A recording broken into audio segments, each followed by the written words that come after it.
Hey everybody, welcome back to another video. Today I'm taking you through this 5-gallon nano Iwagumi scape that I made for a betta fish. First things first was a layer of aqua soil. I spread it out evenly at first, but then I wanted to make a slope going upwards towards the back of the tank. This is to make the illusion of more depth. If it's just flat in a 5-gallon tank, the tank will look really small. We want this tiny tank to look huge.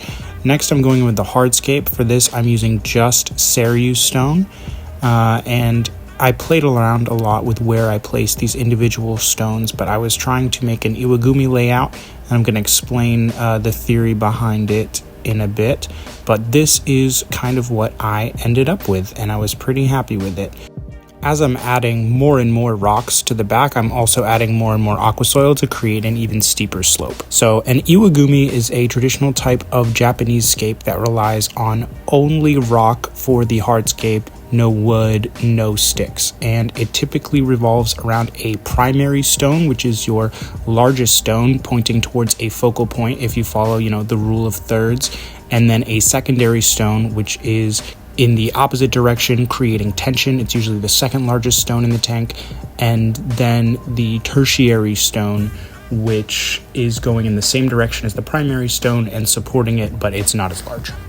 There's more theory behind Iwagumi scapes, but I can go into that more in another video. Finally, it's time for plants. I'm just using one plant here that I got from Boost Plants, which is cuba. It is a fast-growing carpeting plant that requires CO2. It stays fairly low. If you've ever used Monte Carlo, it looks a lot similar to that, but with smaller leaves. Just misted everything down, and then it's time to drop in these pieces of cuba. I'm using the lazy dry start method, where I just toss in the little sprigs, spray everything down, cover it in saran wrap, and let it grow for a couple months. During this period, it is effectively a bioactive terrarium, so I mist it occasionally. I have springtails in there to eat mold and fungus, and the plants will grow extraordinarily fast because of the high CO2 in the air. Then there's a process called flooding the aquarium, where I fill it up all the way with water, and the plants now adapt to their new life underwater. I ran this aquarium with CO2 and a canister filter with some glass lily pipes. Here's how it looks after a while of growing in, and I just think it is absolutely beautiful. I love the cuba. To me, the real success of a nano aquascape is if it looks much, much bigger than it actually is, and I do think that I accomplished that with this scape. I think it looks a lot bigger than just 5 gallons. But it's not done yet. It needs an inhabitant. So I went to the fish store and I saw this little guy had so much personality, and I had to snag him. So here he is being drip acclimated. This is a koi betta, and once he was fully acclimated and ready to go in, I introduced him to his new home. Normally for nano tanks, I try to get nano fish to really make the tank look huge, but I knew that I wouldn't have this tank for very long, and I've been wanting a betta fish, so this is his temporary setup, and I'm building him a larger 10-gallon scape. But yeah, hold on, gotta take a break from the video because I went to play with my friend's newborn baby kittens. Oh my gosh. Literally like less than a week old. Look how cute. Okay, I'm back. Here is how our new betta fish is doing in his tank. His name is Puddles, by the way. He really likes it. He kind of made a little nest for himself under one of the rocks. His color dramatically improved over only a couple days, and he ended up making a bubble nest as well. So I think he is pretty happy. I'm going to show you a little bit of Puddles just being happy in this tank, and then I'm going to show you what the maintenance looks like in a couple months.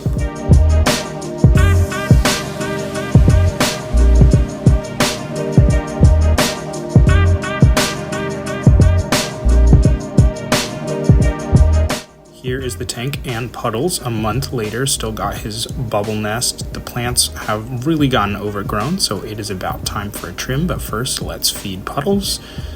He'll take the food right from the tweezers or from my fingers. He is not afraid of people at all.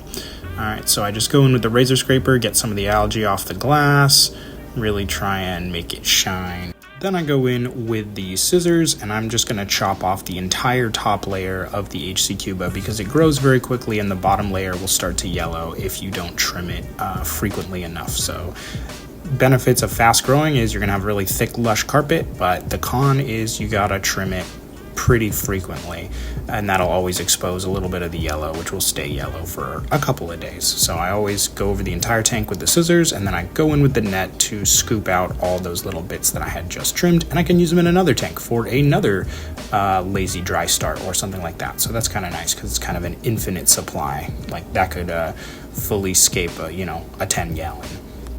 Thank you guys so much for watching this video. I hope that you enjoyed it, and please leave a like and subscribe if you learned something.